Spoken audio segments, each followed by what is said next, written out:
All right, good afternoon, everybody. I'm here with John Loomer, who is one of the foremost Facebook marketing experts in the country, and he specializes in Facebook advertising. John's been using Facebook for business purposes dating back to 2007 while he cut his teeth with the MBA, and he went on his own at the end of 2011, and his blog was named one of Social Media Examiner's top 10 social media blogs from 2013 to 2015, and that is saying a lot. And today we are going to discuss lead ads versus landing pages, as well as Facebook's trend of trying to keep people on the platform via their buy button, these lead ads, and instant articles. How you doing today, John? Oh, I'm doing all right, Dave. How you doing? Doing all right, doing all right. It's Friday, and Fridays are always at least pretty good. So I'm excited for the weekend to come, and got my horns playing, so hopefully nice. all ends up being a good weekend for myself. How's everything going with you? Awesome. Yeah, I mean it's cooling down out here in Colorado, and baseball's finally all over our last fall ball last Sunday, and we're gonna have some free time on our hands. We'll see what we do. You won't know what to do with yourself. You'll probably end up watching the World Series. Yeah, probably. Well, cool. Well, hey, let's dig right into this. I know this is a topic that is extremely of interest to myself and should be for anyone looking to get advertisements or conversions or whatever out there on Facebook. And there's been, there's some pros and cons to doing it different ways. And I know Facebook, I know they're the big bad giant in some people's eyes, but I have really noticed that they do try to help with the user experience and everything. And one of the latest and greatest things that they've rolled out here are lead ads. So can you go ahead and describe the differences between lead ads and landing pages, just the basics, and then we can dig into some details? Yeah, so the old-fashioned way of collecting leads by using Facebook, that you share a link on Facebook, whether it be organically or an ad, and they click on that link, they go to a landing page on your site, and from there you've got a form, some sort of offer. They complete the form, and they're added to your email list. But with lead ads, it completely streamlines that process. I mean, something that Facebook figured out is, that first of all, those ads previously may have been less effective because you're taking them out of the experience on Facebook, and maybe the load time was slow. And so they create lead ads. So basically, you click the link or the call to action button within the ad, and it automatically flips over and brings up a form. This is currently only on mobile devices, but it will come to desktop as well. Pulls up a form that automatically pre-fills information that you're asking for that's pulled from the user's profile. And they can override it, and they can say, oh, that's not the email address I want to use, or that's not my name, or whatever. You can also ask custom questions. But the main thing is it's entirely within Facebook. It's quick, it's easy, it's streamlined, and so some of the results I've seen are pretty incredible in terms of then the ability to collect those leads. Yeah, I mean, it makes sense. From the just from the early looking at it, it looks like it's a no-brainer. But we'll get into some possible pros and cons. But to back up just a tad, you said it's available on mobile. When is it going to be available on desktop? Do you know? Soon. Facebook basically announced recently a few updates that they'll be making across lead ads. So not only will it be available within desktop, but you'll be able to do video ads that then have the lead form integration, but additionally you can include within the carousel ads, so the multi-product ads, where one of those will then be the lead form prompt, whatever that is. So when that's all going to happen, not real sure, but it's supposed to be soon. And in regards to with our agency here, we've been waiting to want to try these, but they're not available to everybody. Do you know when they'll have stopped? I don't know if it's in beta right now or if they're just rolling it out for, it's out of beta, but just using for select companies. I do know that I don't know if it's a waiting list or how that works. Do you know when, this will be available to the masses? I've heard of very few people who don't have it, but I would check if you do you use Power Editor? We've gone back and forth between Power Editor and Business Manager. So where they're currently, we tested Add Espresso, and we didn't really love that. Sorry, Add Espresso. But so we've gone back to the platforms on Facebook, and we actually just got approved for like 1,000 accounts to work with. So I got to get with my team to see which one. We're always in marketing. You're always testing, right? And so I'm not exactly sure, but I can ask them where we're at on that. Yeah, because I'm not even sure if it's available within the main Ad Create tool. So I'd make sure you're using Power Editor. Okay. As far as I know, everyone should have access to it now. Okay. I'll check it out. We actually we're looking into that now, but I do know that it wasn't available as of at least a couple months ago. But I'll definitely check it out. Yeah, so basically, through it's Power a pretty Editor. recent development. Yeah, okay. it's a pretty recent development too over the last month or so. Okay. Okay. Yeah. All right. Well, obviously, it just seems like, well, of course you're going to want to do that, right? It's easier to fill out, better for mobile users. But a possible con is you're losing the traffic, which means people won't be at your website, possibly not looking at your content. You might be losing trust. What are your thoughts on that? Yeah, there's a give and take there. So not having the traffic, first of all, primarily means, at least for me, I love using website custom audiences. So remarketing people based on the pages of my site they visited, that's no longer possible because they're not visiting my site. If you've got any upsell, cross-sell, or anything redirecting them after they opt in on your site, that's not really possible either. You can provide a link at the end of the form, but they don't need to click it. So you lose that as well. But the other potential negative then of the lead ad is, okay, being that easy, is there an issue with quality? You took the next question out of my mouth. Yeah, absolutely. Yeah, I mean, I could tell you, this is still early stages, but I have tested emailing these lists that are built purely through the lead ads, and I at least have had, again, small sample size, but 100% deliverability. So, I mean, these are email addresses that people provide, but then that's attached to their Facebook account.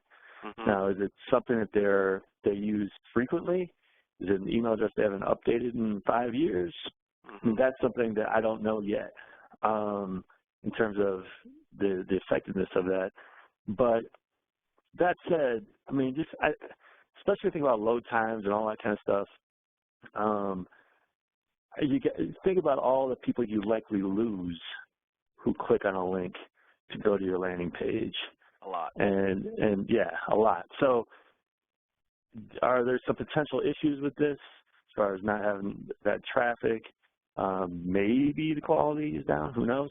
I mean, this is all possible, but in my mind, it's still the pros far outweigh the cons in that respect. Now, another current negative, if you don't use a third-party tool, is no automatic syncing to your CRM. I saw your post about that today, actually. Yeah, that's right. So if somebody opts in on your landing page and fills out a form that's connected to Infusionsoft or MailChimp or whatever, they'll automatically be sent your autoresponder. Well, if they complete the lead form on Facebook, Facebook gives you a CSV file that you get out of your Facebook page that you export. And then after exporting, you have to make sure it's in the right format and import into your CRM. And if you're not doing that constantly, people are going to be like, what's up? I opted in and I didn't get anything. So luckily there are third-party tools that are integrating with that. The one that I've been using is DriftRock Lead Response. So they sync currently with 6 different CRM softwares, but even if they don't sync with the CRM that you use, they can have an autoresponder go out from email address of your choice. So basically from you, it would basically be whatever you would have told them anyway in that first email. So then it makes that process, more streamlined. So there is a solution to that problem. Of course, those things do cost money too, but when you weigh again the pros and the cons. If I'm getting, for example, 50% in some cases the cost of a lead using lead ads, if I'm going to spend a couple $100 a month or whatever it is to make sure those are synced, and I'm spending a few $1,000s a month, it all makes sense. So it really depends on what you're doing. Yeah, no, I hear you. And to kind of take from the blog you sent today, and it was so ironic I saw that, because that was one thing that annoyed us and continues to annoy us with the Twitter cards. And I didn't know that we weren't, you live and learn, right? As you're getting in this in marketing, especially in marketing, right? I mean, there's so many new things. And we were doing these Twitter ads, and I was like, how is it possible we have gotten zero response on these, right? And then they were like, well, no, we have. I was like, well, where are they? Oh, they're over here. I'm like, guys, I had no clue. And they were sitting there for weeks. And that's one thing I wanted to discuss with you today, the annoyingness of that, if it works the same way. And then randomly this morning I see you did you always seem to be one step ahead of the game there, John. And to take from that post, the two ones that you mentioned, the companies were Drift Rock, that's DRIFTWROCK, lead response. And actually, there's no W in there. It's just Drift Rock, DRIFTROCK. ROCK. Okay, thanks for correcting that. And then Sync Sumo is another good one. That's SYNCSUMO. And to be clear with Sync Sumo, that one, they already have a tool that syncs with your CRM, but it doesn't yet sync with Facebook lead ads, but it's going to. So. Gotcha. Okay, and to circle back around to, who this might, which direction you might want to go with the landing page versus these lead ads, are they going to be more expensive? So, first of all, it depends on who you ask. What I've seen so far, and so it's just me, let's not make it a universal statement, but my CPM, so the cost to reach people, is actually about twice as high with the lead ads and driving people to my website, which is interesting because my cost per lead is quite a bit less for the lead ad. So that just shows you, again, the success rate of that, if you do it right. Because I've heard some people, now, whenever you have a CPM that's that much higher, you better be more effective. Oh, yeah. So I have heard some people that say, oh, this is too expensive and costs me too much per lead. Well, so I mean, there are lots of factors that go into whether or not you collect that lead. Is your ad crap? Because now everything is in that ad, whether or not someone's going to opt in. And you might make it easy, but if your targeting is terrible, if your creative is bad, your copy is bad, whatever, and you're spending double to reach people, that's going to be a waste of money. Yeah. So again, it's something that everybody should experiment with. But yeah, the cost I'm seeing to reach people is higher, but it's just so effective though. The cost per lead is the conversion cost is lower, and that's really where we, at the end of the day, is what we concentrate on. Of course, there's lots of different stepping stones that you look at to get to that point, but at the end of the day, it's cost per conversion is what it comes down to. And you use the CPMs, you use the cost per clicks, you do all that stuff. And correct me if I'm wrong. I mean, this is my thought on it. But at the end of the day, that's what matters. What actually ended up happening. The end result. What does that cost you? Right. And you dig into that a ton with your CPM discussions and your cost per click, and we'll get into that on another webinar. But you emphasize that all the time.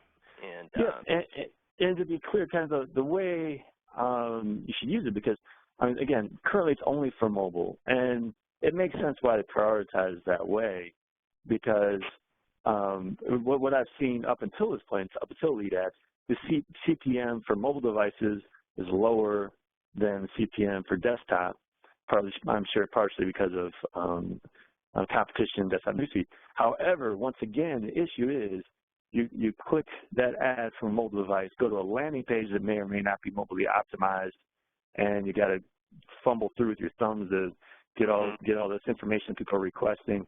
So the conversion was more expensive typically from a mobile device than from desktop. So the way I recommend going about this is, especially now, currently, because it's right now only available on mobile device for lead ads, you still run 2 ads, running one starting mobile devices for the lead ad, and then one that's still sending people to your landing page for desktop. In reality, you could still run the once going to your landing page to all placement and see how it does. That's what I was going to say. Yeah, that's what I was going to ask you if that's what your advice would be. Is, I mean, you got to test, and test again, right? So you might as well try everything, but your gut tells you. I mean, do your due diligence, everyone. But if John had to guess, and I guess if I had to guess, I would definitely say that these lead ads, when you take down barriers of entry, when you remove an entire click, I mean, that's a big deal in marketing. I mean, and especially on mobile, because it's so tricky to collect information from people on a mobile device. You're just going to pre-fill a form, say, okay, all I got to do is hit submit. Oh, that's easy. So again, I mean, I guess a small sample size. I mean, I spent several $1,000s on lead ads so far, and the results have been pretty clear for me. Okay. And on that note, I don't know how pertinent this is because you're going to want to test maybe starting with, but I just kind of had a question. If you had to choose a percentage of budget to spend between lead ads and driving people to landing pages, what would you do? Well, I mean, for now, I would base it primarily just on placement. So I think I'd go maybe 50-50, although I may spend even more on the lead ads just because it's more effective. So I think, again, depending on your results, you may want to go more towards 60-40 or 70-30 since you'll actually collect more leads through the lead ad. And again, people are on mobile devices more than they are on desktops these days. So it probably makes more sense to spend a little bit more money on the lead ad side, assuming it's working for you. Okay. Yeah, it sounds like you're sold on it, and I'm heavily leaning that way too. You know, anything that makes it easier, especially on mobile. You're right. We have just seen you got to make it so easy for them, and the only thing is you got to be creative one way or another, right? So just find ways to be creative, do your tests, but definitely you would be a fool to not try out the lead ads at a minimum. Absolutely. You bet. And all right, well, cool. Well, let's. Is there anything else you want to add on lead ads versus landing pages? I think we've kind of gone over obviously a pro of a landing page is, and people like SEO Moz and a lot of the people like that, they can really teach you how to create awesome landing pages. And a very good landing page will build trust and all of that.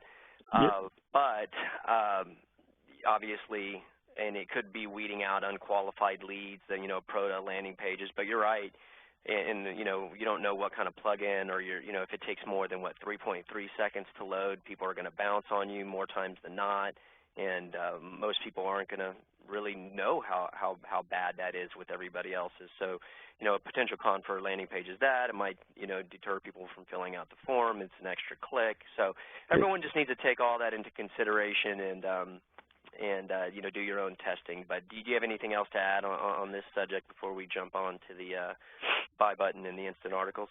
Yeah, I mean, part of it, I think, is keep in mind, without a landing page, your pitch is entirely in the ad now. Whereas before, it's like you just want to get people to click so they go to your landing page and learn more about it. So you have to be a little bit more thorough, maybe a little bit more creative, and explaining what it is they're signing up for. So I think that's the first thing.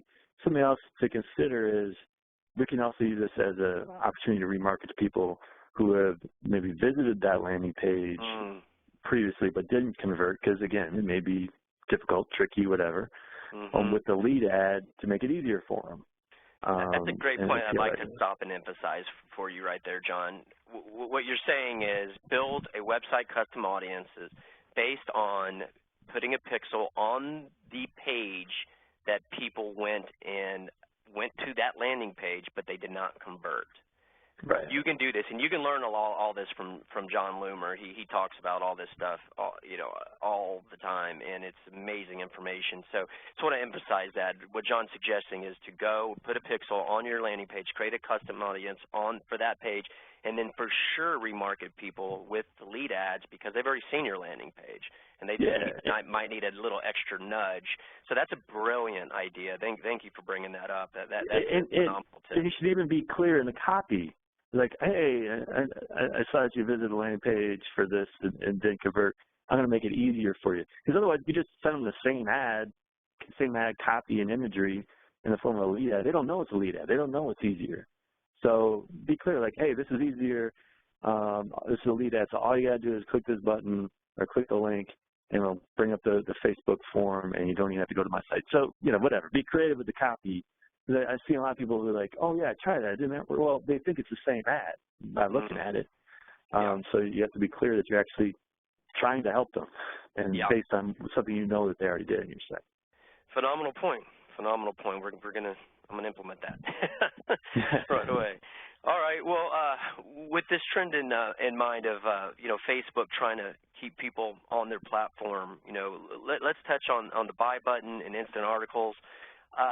Buy button it's fairly self-explanatory unless I'm missing something, but can you give any negatives to the buy button?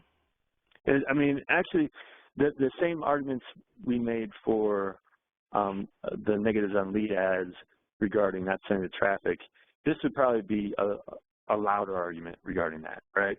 Because with someone who visits the landing page for a product versus an opt-in, a product, they're more likely to be thinking about it. They're not going to buy today, so to remarket to them could be really, really effective.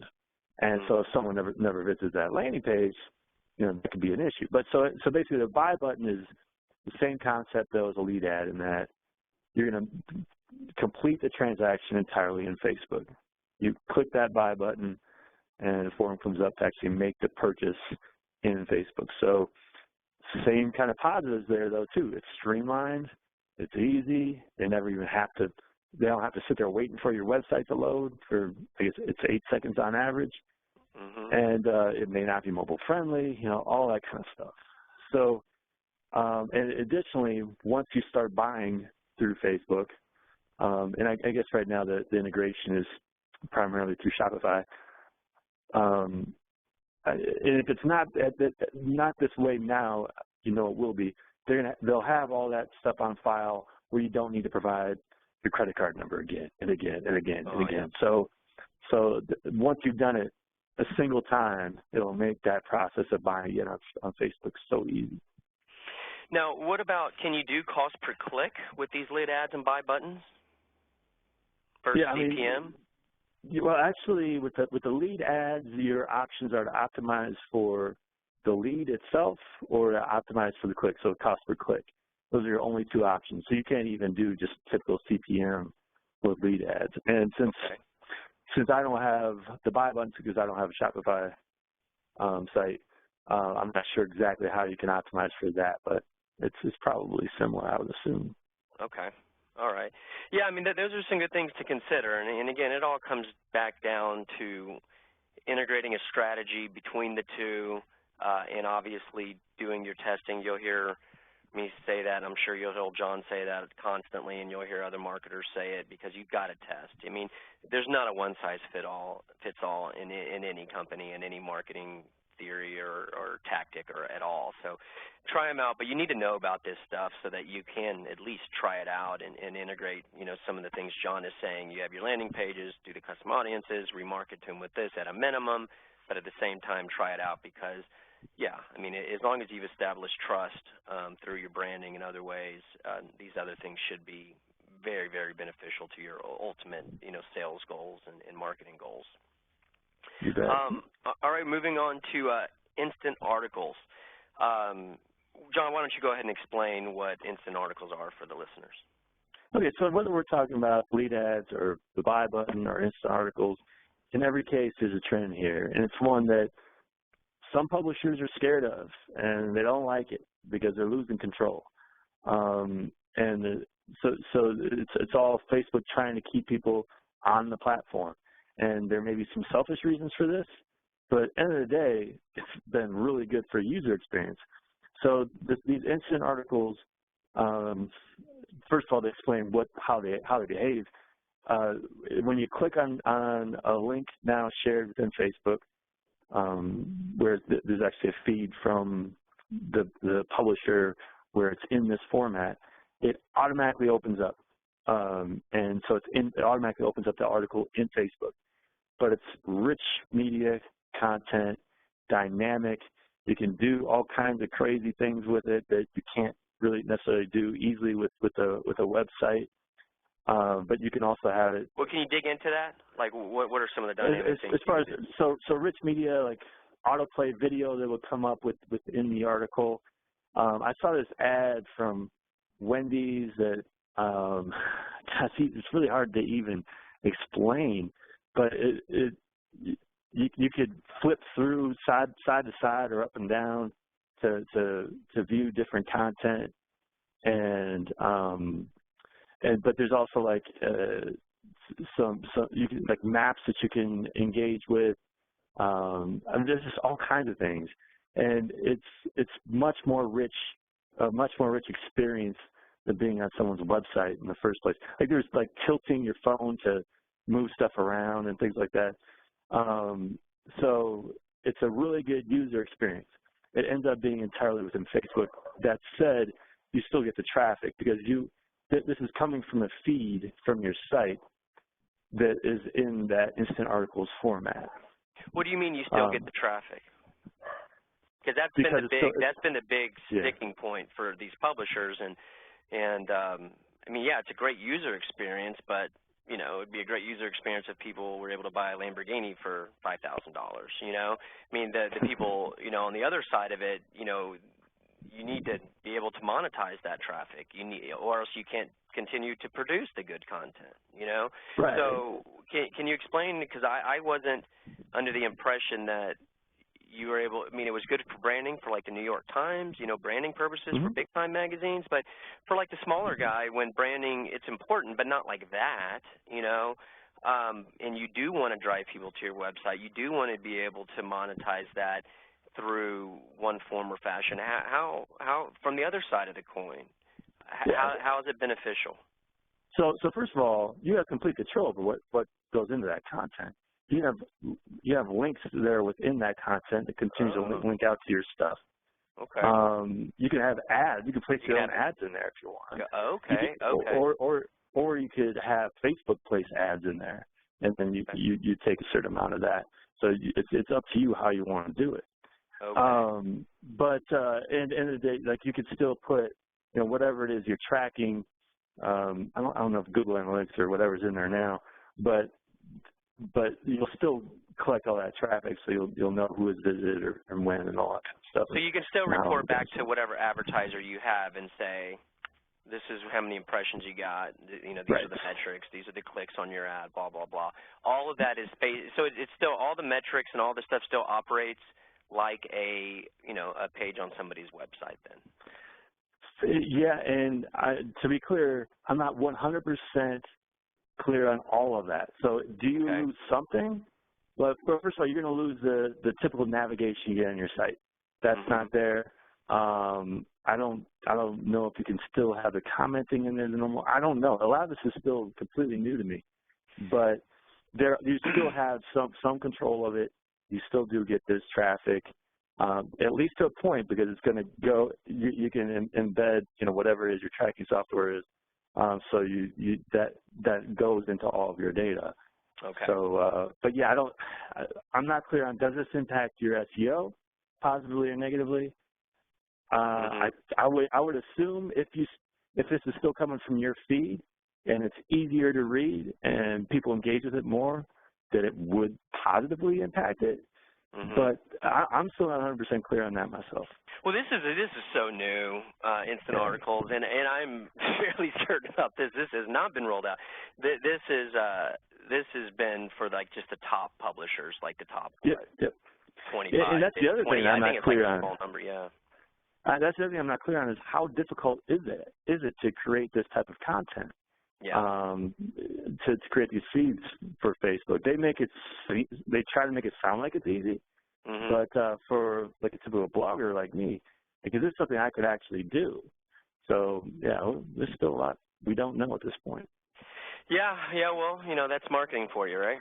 And it's ever evolving, but that's why you need to follow people like John Loomer, so he can keep you up to date on all these latest things, because they're ever changing, and there's going to be something new and next. But I do give it to Facebook. I used to kind of be the like, oh, I don't like the man and all that. But if you really watch them, they really do seem to try to respond to what's best. And obviously, you have to pay to play, but that's like in anything in life. So, learning, watching them, and they really are giving good opportunities for marketers through all the targeting and then things like this, instant articles. There's going to be ways to make this advantageous, but you just got to keep on top of it all, and then just use your marketing and your creative brain to figure out how to do it. So, and we can't fight this. We can't always think about what is best for us and the way I've been doing things. Yep. Because at the end of the day, these changes, if users don't like them, they won't last. Yep. But if users prefer to engage with instant articles, you better adapt. You better. If users prefer to engage more within Facebook and wait for your slow, crappy site to load for 8 seconds, you better adapt, or you're just going to die. Yep. I mean, everyone needs to take that to their grave, because that is so important.